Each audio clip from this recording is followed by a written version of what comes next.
ആലപ്പുഴയിലെ youth Congress police സംഘർഷത്തിൽ south സിഐക്കെതിരെ നടപടി ഉണ്ടായേക്കില്ല എന്ന വിവരം വരുന്നു. ഉദ്യോഗസ്ഥന് വീഴ്ചയില്ലെന്നാണ് സ്പെഷ്യൽ ബ്രാഞ്ച് റിപ്പോർട്ട്. കോൺഗ്രസ് നേതൃത്വത്തിനെതിരെ പരസ്യ പ്രതികരണവുമായി യൂത്ത് കോൺഗ്രസ് ജില്ലാ പ്രസിഡന്റ് രംഗത്തെത്തി.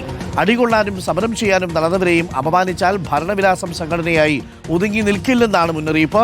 ആലപ്പുഴ സൗത്ത് സിഐ ബിനീഷിനെ വടക്കൻ ജില്ലയിലേക്ക് സ്ഥലം മാറ്റണമെന്നായിരുന്നു KC പക്ഷത്തിന്റെ ആവശ്യം. മനീഷ് മഹിപാലുണ്ട് കൂടുതൽ വിവരങ്ങളുമായി. മനീഷ് മഹിപാൽ, എന്താണ് അവിടെ സംഭവിക്കുന്നത്? ഈ സ്പെഷ്യൽ ബ്രാഞ്ചിന്റെ റിപ്പോർട്ട് പോലീസ് ഉദ്യോഗസ്ഥന് അനുകൂലമാണ്. അങ്ങനെയാണെങ്കിൽ ആഭ്യന്തര വകുപ്പിന് മറിച്ചൊരു തീരുമാനം എടുക്കാൻ പറ്റൂ?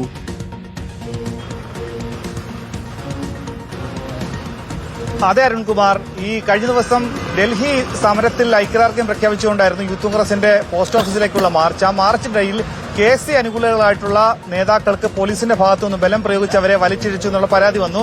സംസ്ഥാന വൈസ് പ്രസിഡന്റ് അരിതാ ബാബു അടക്കം ആഭ്യന്തര വകുപ്പ് മന്ത്രിക്കും ജില്ലാ പോലീസ് മേധാവിക്കും പരാതി നൽകി. പരാതിയിൽ സ്പെഷ്യൽ ബ്രാഞ്ച് അടക്കം റിപ്പോർട്ട് നൽകി. ആ റിപ്പോർട്ടിൽ പോലീസിന്റെ ഭാഗത്ത് വീഴ്ചയില്ല, പ്രാഥമികമായി അവർ ചെയ്യേണ്ട കൃത്യനിർവഹണം മാത്രമാണ്, ഡ്യൂട്ടി മാത്രമാണ് ചെയ്തത്. ബലപ്രയോഗം സാധാരണ സ്വാഭാവികമായി ഉണ്ടാകുന്നതാണ്. അതിനപ്പുറത്തേക്ക് വലിച്ചിഴയ്ക്കുകയോ കോളറിൽ കയറി പിടിക്കുകയോ തുടങ്ങിയിട്ടുള്ള ആരോപണങ്ങൾ ശരിയല്ല എന്നുവരുന്നു സ്പെഷ്യൽ ബ്രാഞ്ചിന്റെ റിപ്പോർട്ട്.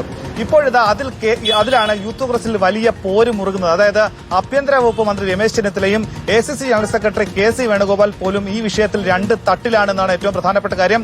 ഈ പോലീസ് ഉദ്യോഗസ്ഥന് ആലപ്പുഴ സൗത്ത് CA ആയിട്ടുള്ള ബിനീഷിനെ അടുത്ത ദിവസം തന്നെ പോത്തൻകുടിലേക്ക് സ്വാഭാവികമായി സ്ഥലം മാറി പോകേണ്ട ഉദ്യോഗസ്ഥനെ വടക്കൻ ജില്ലകളിലേക്ക് എങ്ങോട്ടെങ്കിലും സ്ഥലം മാറ്റണമെന്നായിരുന്നു യൂത്ത് കോൺഗ്രസിന്റെ ആവശ്യം. ഇത് കടുത്ത CPIM അനുഭാവി കൂടിയായിട്ടുള്ള ബിനീഷിനെ തിരുവനന്തപുരം ജില്ലയിൽ മാത്രമാണ് ജോലി എടുത്തിട്ടുള്ളത്. അതുകൊണ്ട് തന്നെ വടക്കൻ ജില്ല കാസർഗോഡോ കണ്ണൂരോ പോലുള്ള ജില്ലയിലേക്ക് മാറ്റണമെന്ന് ആ പരാതിയിൽ കത്തിൽ യൂത്ത് കോൺഗ്രസ് ആവശ്യപ്പെട്ടിരുന്നു. ഇപ്പോഴിതാ അതിലൊരു തീരുമാനവുമില്ല. ഉദ്യോഗസ്ഥന് സ്ഥലം മാറ്റം പോയിട്ട് സാധാരണ ഒരു നടപടി പോലും ഉണ്ടാകാനുള്ള സാധ്യത ഇവിടെ കാണുന്നില്ല. അപ്പോഴാണ് യൂത്ത് കോൺഗ്രസിന്റെ ജില്ലാ പ്രസിഡന്റ് MB പ്രവീൺ ഒരു വെല്ലുവിളി അല്ലെങ്കിൽ മുന്നറിയിപ്പുമായി എത്തിയിട്ടുള്ളത്. സമരത്തിൽ അടികൊണ്ടവരെയും സമരത്തിൽ ജയിലിൽ കിടക്കുന്നവരെയും ആയിട്ടുള്ള സമരക്കാരെ അധിക്ഷേപിക്കുന്ന പരാമർശം നടത്തിയാൽ, അടികൊള്ളാനും സമരം ചെയ്യാനും നടന്നവരെ അപമാനിച്ചാൽ ഭരണവിലാസം പ്രസ്ഥാനമായി യൂത്ത് കോൺഗ്രസ് ഒതുങ്ങില്ല.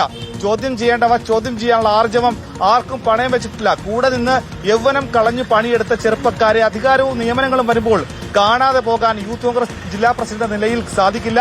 ജില്ലയിലെ യൂത്ത് കോൺഗ്രസ് പ്രവർത്തകരെ സംരക്ഷിക്കാൻ പാർട്ടിയുടെ നേതാക്കൾക്ക് ബാധ്യതയുണ്ട് എന്ന് അദ്ദേഹം ഫേസ്ബുക്കിൽ കുറിച്ചിട്ടുണ്ട്. അതേസമയം രമേശ് ചെന്നിത്തല വിഭാഗത്തിലെ അനുകൂലികളായിട്ടുള്ള യൂത്ത് കോൺഗ്രസ് പ്രവർത്തകർ ആരോപിക്കുന്നത് മനഃപൂർവ്വമായി KC അനുകൂലികളായിട്ടുള്ള പ്രവർത്തകർ അവിടെ പ്രശ്നങ്ങൾ ഉണ്ടാക്കി, ആഭ്യന്തര വകുപ്പിന് തന്നെ അത് വലിയ പേരുദോഷം ഉണ്ടായി എന്നാണ് പറയുന്നത്. എങ്കിലും ഇതിന്റെ പേരിൽ യൂത്ത് കോൺഗ്രസിൽ വലിയ കലഹം ഇപ്പോൾ ആലപ്പുഴയിൽ മുറുകുകയാണ്. അരുൺകുമാർ, താങ്ക് യു മനീഷ് മഹിപാലാണ് വിവരങ്ങൾ നൽകിയത്. Thank you Manish.